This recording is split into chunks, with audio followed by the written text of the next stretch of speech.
Just still a very fun episode. Thought process when he was working on this. Also, I adore the visuals in this one. Always my voice! You know what I can go for? A root beer float.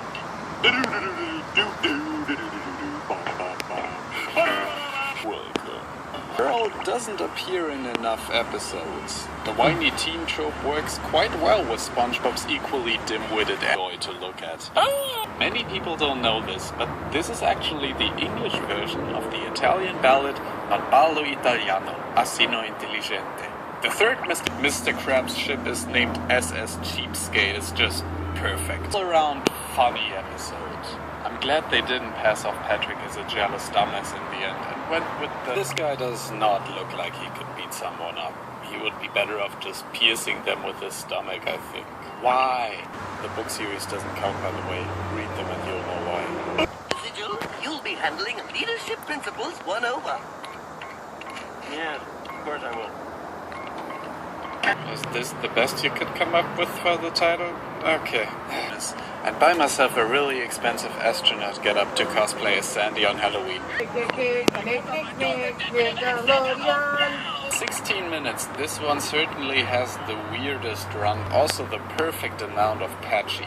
The Flying Dutchman is an awesome character, and this is the idea. Definitely draws some parallels to a Dexter's Lab episode I saw once, but what's especially great about this one, the OG, and my most watched episode.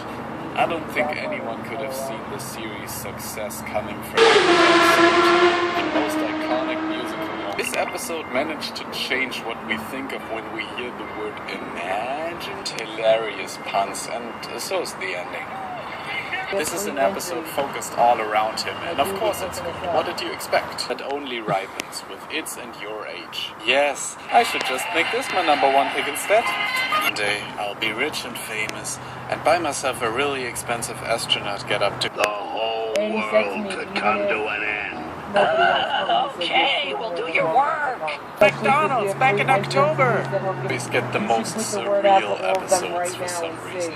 This is my favorite Larry episode. Weaker character introductions. However, it's also the burden. But this episode is also the most frustratingly stupid SpongeBob has ever been. Imitation, torture porn, but also the prettiest SpongeBob has ever been, so... This head and tell me with a straight face that SpongeBob didn't know about Christmas back in season 1. Interesting, but they really don't do a lot with the concept of SpongeBob being sick.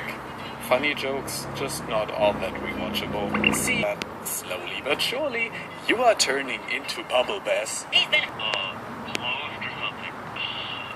Go away. This episode does have one of the greatest lines.